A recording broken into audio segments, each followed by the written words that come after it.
Universidad del Sinú. Taller de Teoría General del Estado. Docente Alonso Cortina.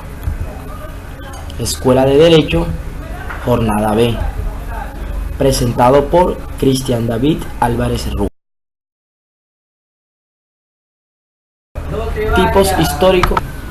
Tipos históricos fundamentales de Estado. Introducción. Las diferentes teorías e instituciones políticas que hacen referencia al poder, Estado y derecho a través de su historia son necesarias para identificar la evolución de los diferentes sistemas de gobierno que han regido al hombre para vivir en sociedad, supliendo sus necesidades e identificando sus derechos subjetivos y objetivos, lo cual faculta a la persona para asumir deberes y obligaciones en su entorno social. Ejecución del trabajo. Se presentará este taller tomando las preguntas y sus respectivas respuestas se darán. Pregunta número 1. Diga cuáles son los tipos históricos fundamentales del Estado y haga una breve descripción de los elementos que caracterizan cada uno. Respuesta. Estado antiguo oriental. Aquí podemos ver unas imágenes referentes al Estado antiguo oriental. Mesopotamia, el Imperio Persa, Estado griego.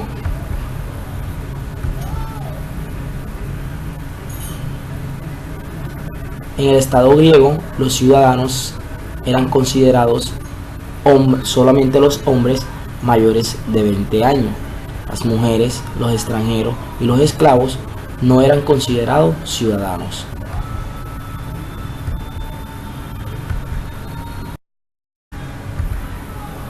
Estado romano.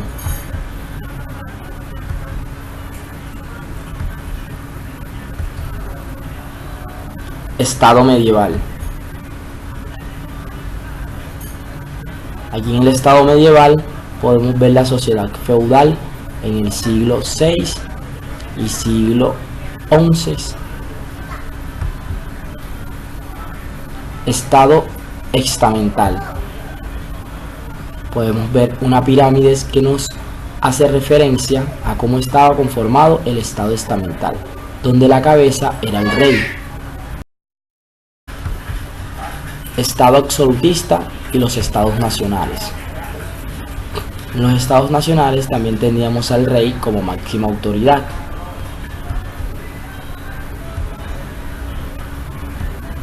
Estado liberal de derecho.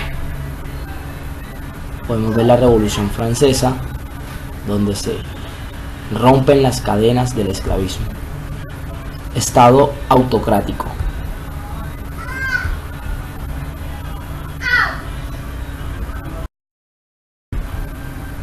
Estado socialista.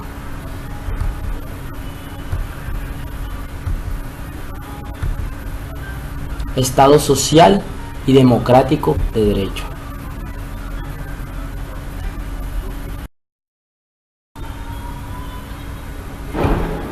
Segunda pregunta. Del Estado antiguo oriental explique. A. ¿En qué consiste el Estado despótico y el Estado teocrático? El Estado despótico es caracterizado por la persona que a su autoridad absoluta, dominante y sin ningún control constitucional ni limitada por ninguna ley, así con total ausencia de derechos en los dominados, ejercía su poder. El Estado teocrático, gobierno ejercido directamente por Dios o sometidos a las leyes divinas a través de sus ministros o representantes. B. ¿Por qué el derecho fue un rasgo caracterizado del imperio babilónico? Respuesta. Se debió seguramente este hecho al intercambio comercial debido a su posición geográfica. C. ¿Por qué se dice que en el imperio persa se destacó por su despotismo acentuado? no pasaba de ser un rector de pueblos muy diferentes entre sí. El sátrapa era el encargado de la recaudación de los distributos y conducta era vigilada por funcionarios nombrados al efecto. Pero muy frecuentemente los sátrapas se extralimitaban en sus funciones.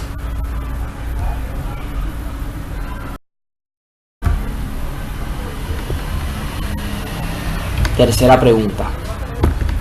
Del Estado, ciudad griego establezca. A. ¿En qué estaba fundamentada la llamada democracia ateniense?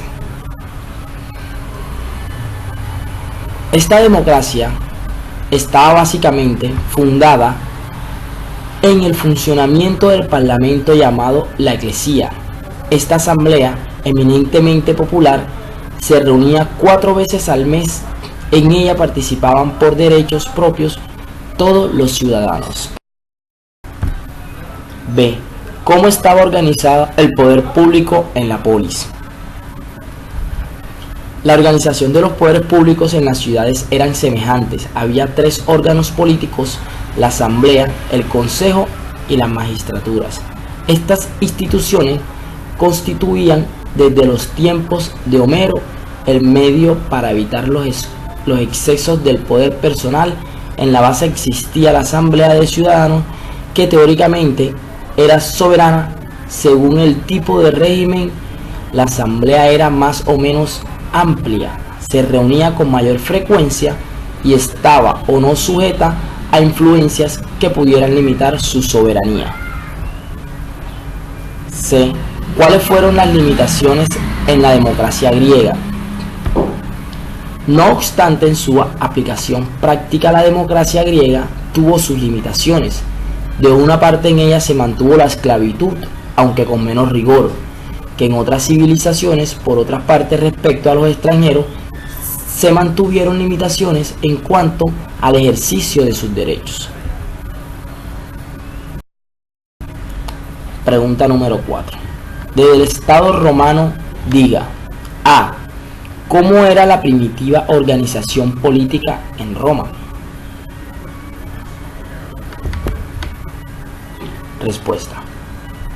Presidiendo de las leyes que envuelven sus primitivos tiempos, lo cierto es que la ciudad fue gobernada o era gobernada durante los primeros 2 siglos y medio por reyes electivos designados por una asamblea de ciudadanos notables descendientes de los primitivos pobladores y asistidos en su gobierno por un senado compuesto por ancianos.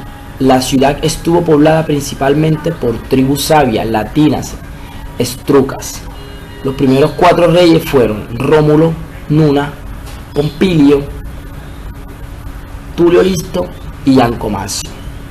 Fueron de origen latino y sabio. B. ¿Cuál fue la institución política más importante e influyente en Roma y por qué?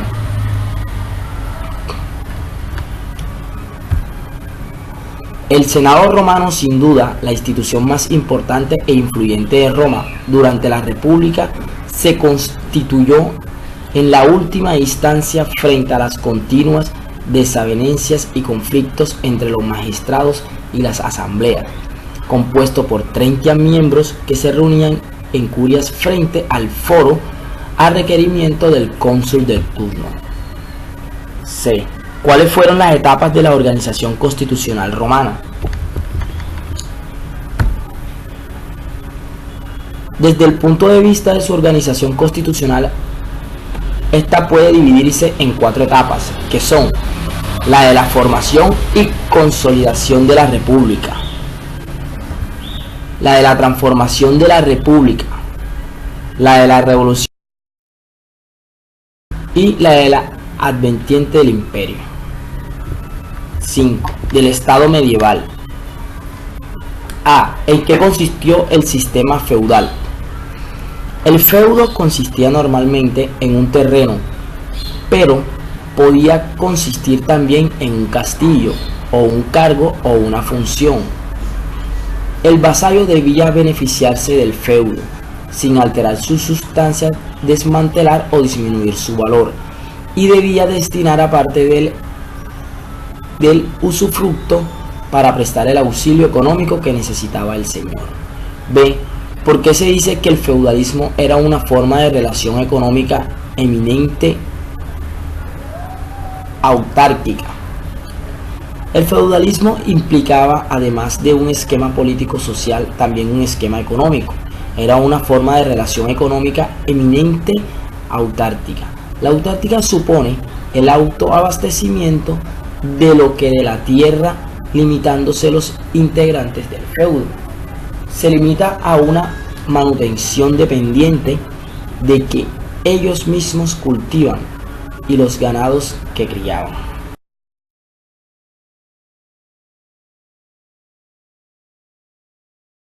¿Cuál era la relación entre el Estado y la Iglesia en la Edad Media? La relación de Estado e Iglesia en el curso de los tiempos, cualquiera que haya sido su forma, siempre ha tenido el carácter de una exigencia formulada para que el Estado la obedezca. Siempre se ha considerado dotada del poder suficiente para subordinar al Estado a su autoridad. D. ¿Qué se conoce como la Carta Magna y cuál es su importancia? Los varones aprovecharon la debilidad real para preparar un documento, la Carta Magna, en el cual hacían constar sus derechos específicos frente a la corona. La Iglesia introdujo en ese documento todo género de cláusulas concernientes a la libertad de la Iglesia y a las reformas en la justicia y el derecho, que no solo afectaba a los varones, sino también a los caballeros, a los habitantes urbanos, los comerciantes, etc.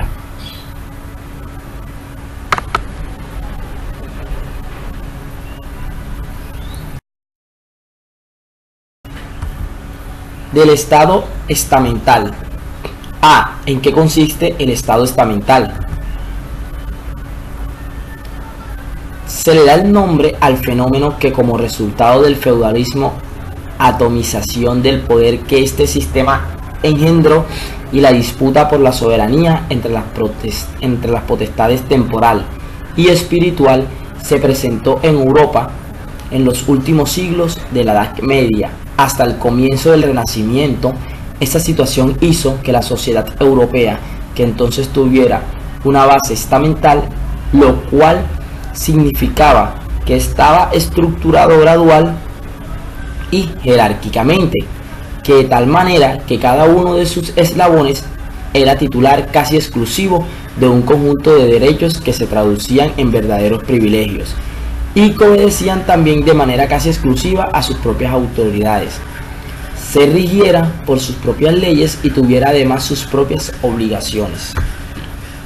B. Destaque los tres aspectos más importantes del pensamiento político de Santo Tomás de Aquino, según su criterio. Relación entre la teología, la filosofía, entre la fe y la razón. Su pensamiento sobre diversos aspectos de la vida del hombre en sociedad y las relaciones de aquellos y ETA con el Creador. Individuo es una parte de la sociedad doméstica, está solo, es individualmente de la sociedad civil y por consiguiente el bien del individuo no es el fin último, sino que hay subordinado al bien de la comunidad. Para él la necesidad de gobierno está basada en la naturaleza social del hombre y de la organización del Estado, la superior sabiduría y la moralidad del gobernante en beneficio de la comunidad. Es importante tener en cuenta en su pensamiento la relación entre teología, filosofía, entre la fe y la razón.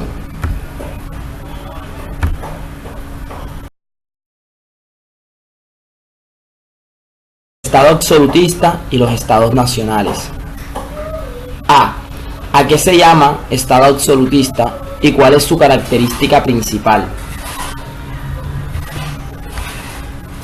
Se suele llamar estado absolutista al régimen político y social que imperó en los grandes estados europeos entre los siglos XVI y XVIII y que se caracterizó por la concentración con bases de la teoría de derecho divino de los reyes, de todos los poderes públicos en manos del monarca: la administración, legislación, la justicia, la tributación, el ejército.